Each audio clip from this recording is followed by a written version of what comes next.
Hello বন্ধুরা, আশা করি তোমরা সবাই ভালো আছো। আমিও ভালো আছি। ফেসবুকে একটা নতুন ভিডিওতে সবাইকে স্বাগতম। আমি আদিলয়েল টেলিকম থেকে ফোন কিনেছিলাম বলে আমাকে একটা গিফট দেওয়া হয়েছে। আমি গিফটটা রিসিভও করেছি, এই যে গিফট। তো এই গিফটটা আমি আজকে আনবক্সিং করব। দেখা যাক কি আছে, চলো দেখা যাক।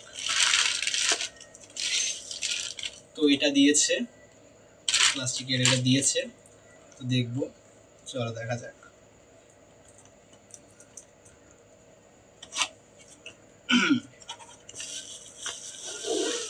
দেখতেই পাচ্ছ, এই যে এটা দিয়েছে একটা টাইট ফ্লাক্স, খুবই সুন্দর। আর এখানে ডিজাইন করাও আছে, আমি খুলে দেখাবো। কারণ নিচে আন ক্যামেরাটা,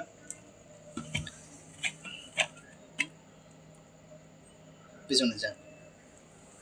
এই যে ফ্লাক্সটা, এটা খুবই সুন্দর আর কালারটা খুবই সুন্দর, আমার খুবই পছন্দ হয়েছে। থ্যাংক ইউ আদিলয়েল টেলিকম আমাকে আমি ফোন কেনার জন্য, আমাকে গিফট দেওয়ার জন্য। ঠিক আছে, থ্যাংক ইউ সো মাচ।